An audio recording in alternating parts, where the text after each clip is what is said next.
Tamang paggamit nin kuryente, pangapudan kan Department of Energy ngunyan sa publiko, huli sa posibleng paglangkaw sa demand asin rate kaini sa mga masunod na bulan.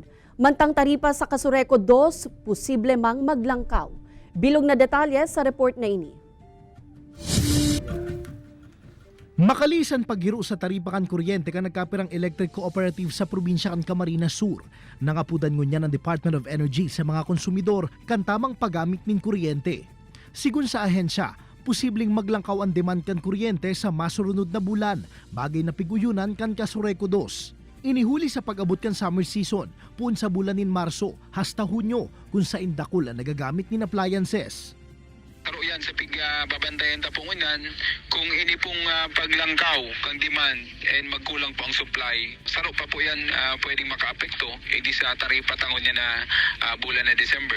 Gusto sabihin, lauman ta na possible na pwedeng maglangkaw pa po ini 17 pesos and 50 centavos. Nagbabago kaya ang taripa kan kuryente na pigdidistribute kan kooperatiba depende sa generation charge na pigpapatong man kan mga power supplier.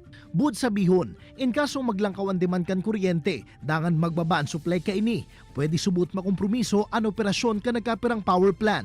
Gusto sabihin, ngunyan pa lang po, kinukondisyon ta na dapat ang sa tuyang sa diri o nagigibo na kita ning para po magkaigwa kita ning sistema o itong pinapangapudan ta na tamang paggamit ng kuryente. Pira sa paagi nga ning maibitaran ang bill shock o biglang paglangkaw kan babayadan sa kuryente, iyuman ang tamang paggamit nin mga appliances na makusog magkonsumo ning kuryente. Dapat man subuot na day na magsabay sa peak load hour pun alas 6 kud alas 11 nin banggi kung sa indakula nagagamit ning kuryente.